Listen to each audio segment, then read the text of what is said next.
Hi everyone, it's Jerry. I have a sharp game to share with you, a chess miniature between Janis Mileika on the white end and 16-year-old Mikhail Tal. Fans of the Benoni Defense are almost certainly going to enjoy this one.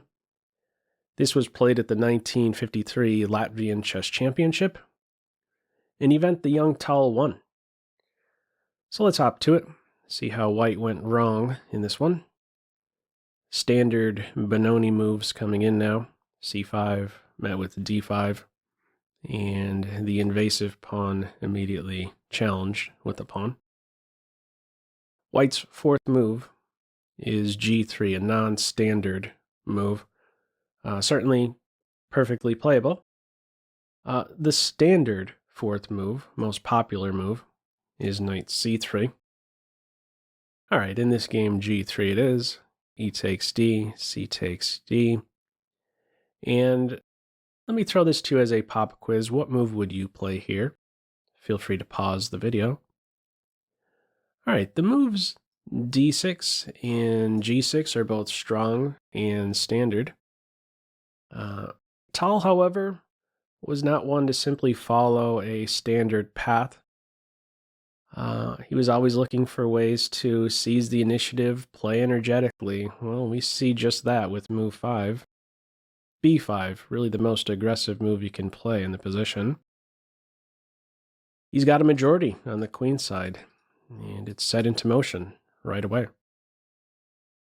Now, if the move B5 is not on your radar and you would like it to show up there, I'm going to give you something to chew on.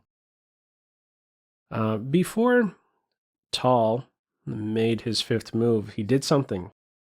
He reached into his pocket and pulled out a microscope.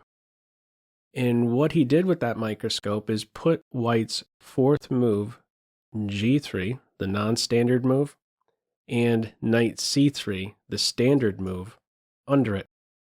And all he did was there is notice differences between the two. That's it. Made observations. He asked himself questions. What does the standard move do that the non-standard move doesn't do? One way to answer that, it defends B5. Why am I approaching it in this way?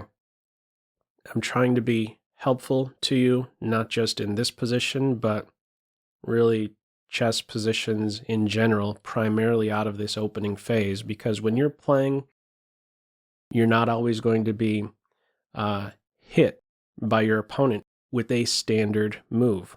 Frequently, you're going to be thrown that curveball. Now you have at least a better idea of how you could maybe come up with a different move, a way to try and exploit a non-standard move, in other words. B5 is an attempt to do just that. And we're going to see that this B5 pawn has an immediate impact on white, a negative impact on white. White's reaction is a poor one, a very common move, I must say. White continues here with A4, carving out essentially this C4 square. Now, what does the computer want to play here? It suggests developing the kingside minors and then getting castled. All right, in this game it is A4.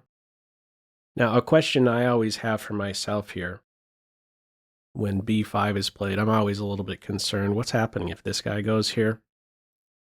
In fact, if B5 isn't on my radar here and I'm just thinking about, well, what do I go with, D6 or G6 first? This is where I might want to go with D6 first, just to ensure this guy doesn't go here. But if B5 is met with D6, in this case, no sweat here for black. Black could continue with bishop B7, and then queen to B6, and the D6 pawn is overextended. Black will be able to win it. I'm going to play out a few more moves. I actually stumbled upon a cool queen trap. White could try to cling to it, but this bishop is not stable. It can be bothered by the knight, and also bothered by the queen knight. And it seems like this guy's a goner, but it is in fact a poison knight. Queen takes knight here. Check that out. Queen in the center. Cooked. All right. In this game, Tal's fifth move b5 is met with the very common a4. The reply b4, making sure this rook doesn't spring to life. And the b pawn is a great bother to the queen knight. Black can already anticipate where this queen knight will have to go. There's only one square. We continue with b3, g6, and the follow-up is bishop g2. Very natural. Computer prefers something else. Now, within this structure, with how these queenside pawns are positioned, computer wants to do some oddball stuff. So here's oddball move number 1. I'll be showing a total of 2 in this video. This is its suggestion within this structure. It wants to put the rook on a2, anticipating possible problems on this diagonal, with the idea to next play e4, saying that this pawn is now poison. In the event of knight takes e4 here, there would now be rook e2, and black is in trouble, would be in trouble. If black doesn't take the poison and instead castle, it wants to now follow with f3. Very unnatural approach by white, to be sure. All right, in this game, it is bishop to g2, d6 right now, making sure there's no d6. Follow up, e4. Believe it or not, after this e4 move, if this is a computer versus a computer game, black is winning. It's reading something around minus 1.6. Here's oddball move number 2 the computer recommends in this position. Here's one of the moves.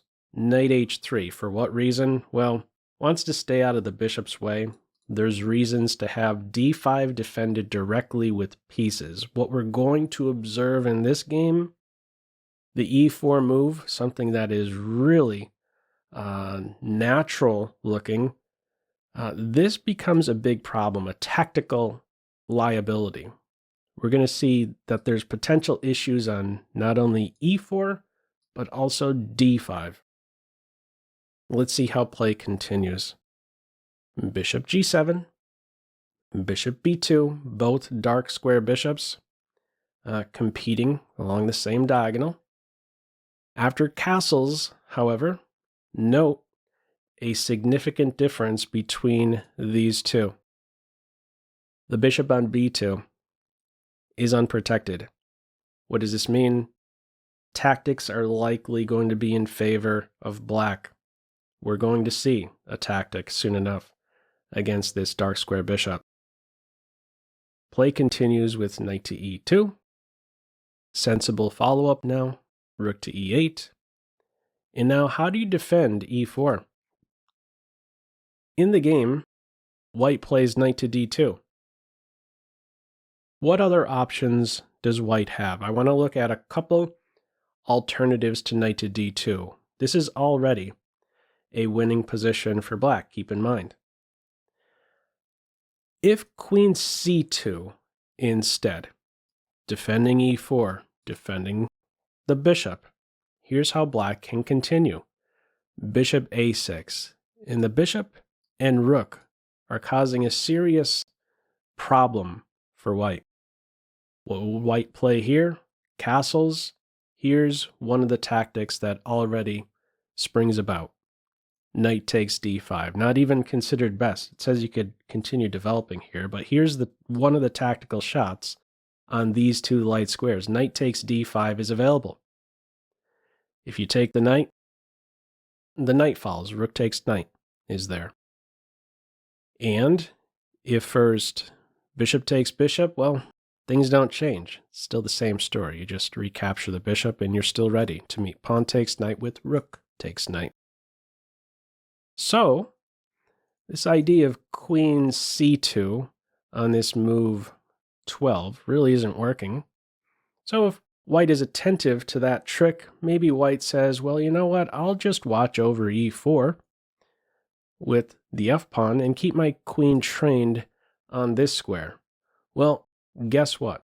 After bishop a6 still, and castles, there is yet again a tactic on the same pawn. Even though the queen is still there defending, knight takes pawn is still available based on this bishop. It's available there because of this bishop being undefended. How does this all play out? Let's check it out. Queen takes knight here can be met with bishop takes bishop, saying you take my rook, I take yours. And if you attack my bishop, I can take your knight. Black is also, if this bishop is given a moment, there's ideas to flick in a check in the process. This guy is ready to go into Pac-Man mode. What other variation? This here is the key one. What happens after knight takes d5 and bishop takes bishop first? Well, the knight gets to pounce on the newly weakened e3 square. It's a big problem. After f3, the knight gets to pounce with the fork. And what would white play here? The queen only has 3 options. Let's look at each briefly. Queen d2, knight takes rook, and we're on the queen. Queen c1, we can now take the knight. Or, in fact, we can first take the rook, and then we're on the knight next. And finally, if the queen goes to e1, we could simply take time out to grab the bishop. The queen doesn't have direct pressure on her knight from this e1 square. If the rook reacts by going to f2 here, bad news again for Team White. Black gets to land a fork. So the tactic on d5 is there, we see, in multiple variations. In this game, knight d2 is played, seemingly defending e4, but it could still be captured, and in this game is captured. Big problems on d5 and e4. This is the reason why the computer was not a fan earlier of placing a pawn on e4. It's a tactical liability, with this guy being unprotected, and it's completely gone here for white. Play follows with bishop takes bishop, knight takes knight, and the follow-up here, bishop h6. I mean, what else is there as a try here for white? Queen takes knight, you simply grab the bishop and you're up a big pawn. Bishop h6 in this game. No knight move. Instead, bishop to g4. King is caught in the center. What do you do about that? What's tried is bishop to e3. If you take the knight, this is going to get smashed. You're going to have to give up the queen. And the queen, knight, and pawn are outweighing the 2 bishops and the rook. Very natural moves coming up here. Queen f6, rook e8, queen b2 targeting this pawn. There's even ideas to play c4, giving up a pawn just to have a passed b pawn. White is in no position to tame black's queen here. So, what is tried? Bishop e3, knight f3 check, bishop takes knight follows. If the king goes to f3, this is going to get broken with rook takes bishop, followed up with queen f6. Watch out. Discovered check right around the corner. How do you stop the discovered check? You play here with the knight, you run into this. Your queen is toast. What other tries are there? If you take the knight, that's not going to work either. You're going to get killed on the light squares. Or, if you try to defend that light square with the knight, you get mated on the dark squares. All right. In this game, after the check, we have bishop takes knight, bishop takes bishop, a huge piece here on f3, targeting the rook g1, and we could simply continue developing here. Black is up a big pawn, king still caught in the center, no hope here for Team White. Queen d2, knight f6, knight f4, unstable, immediately kicked right back after g5, knight e2. A little defense of g5, also paving the way for inviting all the pieces into the mix, but it's not even going to be necessary in this game. After queenside castles, we have knight e4 with tempo. Queen's gotta go. Queen c2, bishop takes knight, queen takes bishop, and the final move, knight c3, landing a fork. White simply resigns. What are you supposed to do? Move the queen, you lose the rook. Plenty of ways to do it from here. Black is not only up the exchange, but also has a pawn as well. Ideas to give material back. Rook for bishop. What's better than playing a rook and pawn versus a bishop? Just being up two clean pawns in a much more simplified position, and that's right around the corner. That possibility is right around the corner for black. Anyhow, after knight c3 in this game, landing that fork, white simply resigned. So, what'd you think of this one? Anyhow, feel free, as usual, to leave any feedback to this video in the comments section below. I hope you enjoyed it and maybe took a thing or two away. That's all for now. Take care. Bye.